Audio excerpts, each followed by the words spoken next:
Les nouveaux ministres nommés il y a quelques jours ont été officiellement installés dans leurs départements respectifs dans un contexte d'insécurité et d'attaques terroristes.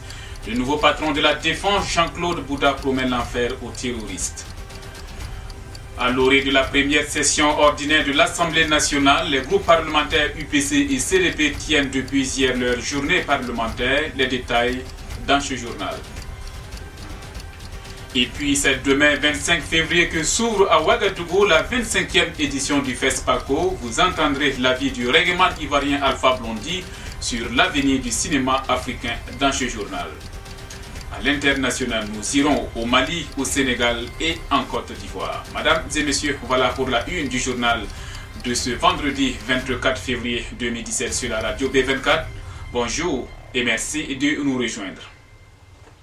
À quelques jours de la première session ordinaire de l'Assemblée nationale de l'année 2017 qui s'ouvre le 1er mars prochain, les députés du groupe parlementaire du Congrès pour la démocratie et le progrès CDP tiennent depuis hier leur première journée parlementaire de l'année 2017 à Yako dans la province du Passoré.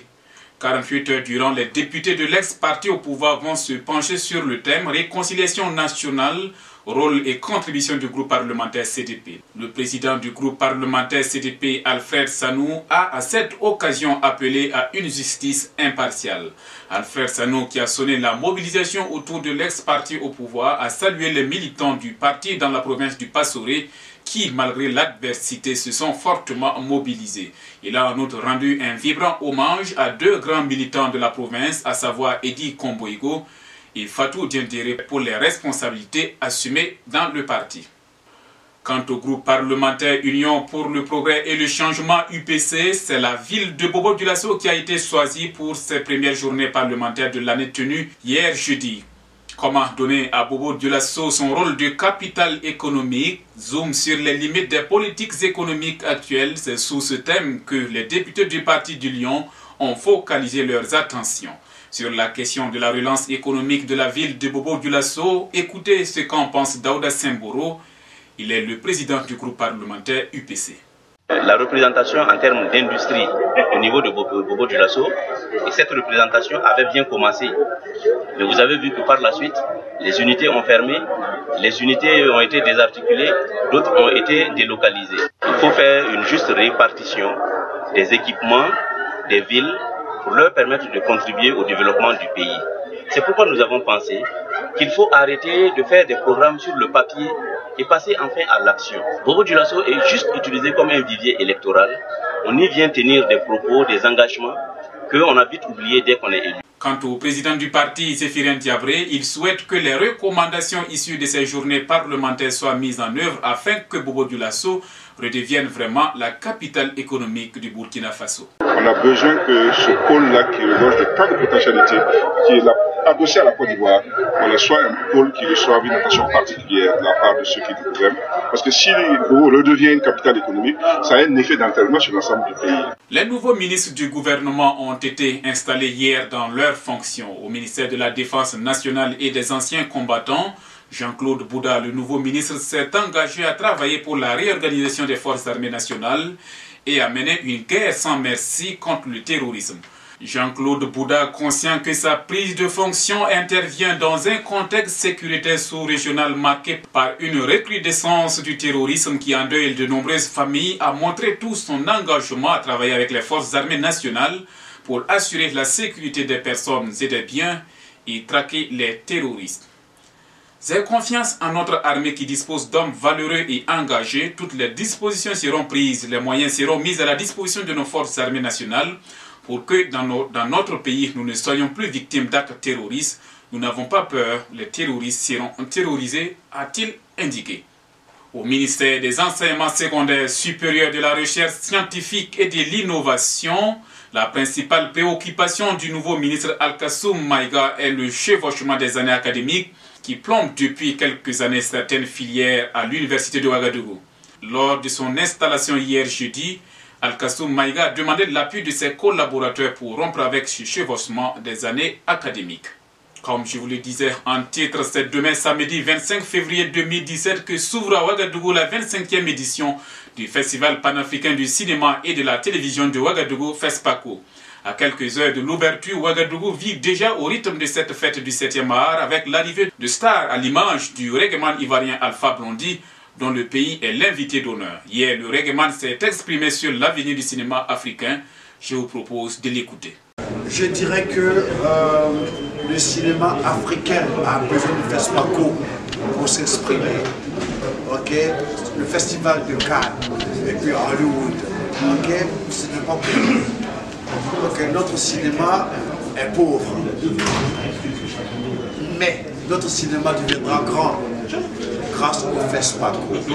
Il faut que les Africains qui ont vu tous les films du monde, on a vu tous les braves dans tous les films, il faut que nous aussi, on puisse voir nos braves dans nos petits films. Ça va venir, tu vois, ce n'est pas... regardez, Hollywood n'est pas né comme ça. Eux aussi, ils ont pris leur temps. Nous aussi, on prendra notre temps.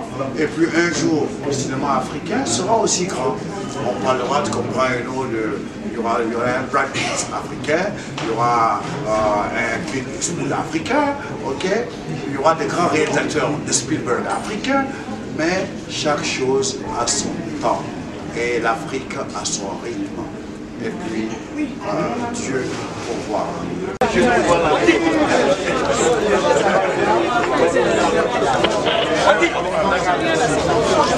Hors de chez nous, le Sénégal a annoncé hier l'arrestation de 2 djihadistes originaires du Mali, dont l'un pourrait être lié à l'attentat terroriste de Grand Bassam selon la police sénégalaise. Les 2 djihadistes ont été arrêtés jeudi en milieu de journée. Un chauffeur interpellé à la gare routière de Dakar et un homme de 43 ans arrêté, lui, dans une auberge de la capitale sénégalaise alors qu'il était sur le point de partir après y avoir passé un mois. Selon le porte-parole de la police sénégalaise, il s'agit d'un Malien originaire de Tombouctou et il pourrait être lié à l'attentat qui a secoué la Côte d'Ivoire l'année dernière. L'attentat contre la station balnéaire de Grand Bassam avait fait 15 morts civils plus 3 terroristes. C'était la première attaque de ce type dans le pays, la première revendiquée par Al-Mourabitoun, l'une des branches d'Al-Qaïda au Maghreb islamique.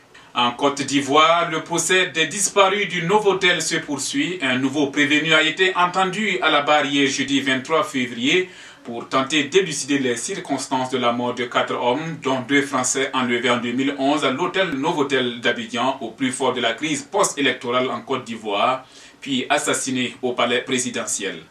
Devant les juges, le 3e prévenu Félix Houphouët-Konan était parmi les personnes chargées de déplacer les corps des 4 victimes abattues dans l'arrière-cour du palais présidentiel le 4 avril 2011.